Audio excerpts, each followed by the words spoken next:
বাংলাদেশের উত্তপ্ত অশান্ত পরিস্থিতি প্রভাব ফেলেছিল ভারত বাংলাদেশ আমদানি রপ্তানি বাণিজ্যে।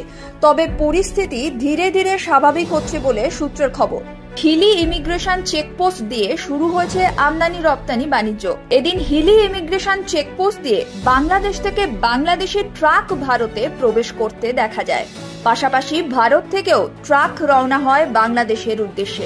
ধীরে ধীরে ভারত ও বাংলাদেশের আমদানি রপ্তানি বাণিজ্য স্বাভাবিক পর্যায়ে চলছে। বাংলাদেশে তো দীর্ঘদিন খারাপ অবস্থা ছিল, রপ্তানি বন্ধও ছিল প্রথম, তারপর কাঁচামাল গেছিল। এই মুহূর্তে অবস্থা কি রয়েছে?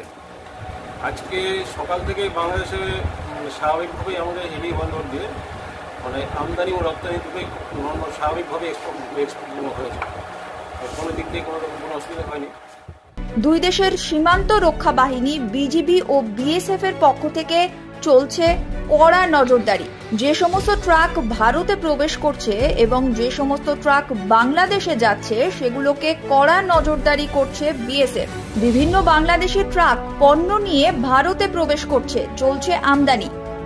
এদিন ঠিক এমনই ছবি ধরা পড়ল ক্যামেরায়। ব্যুরো রিপোর্ট, ক্যালকলিং টিভি।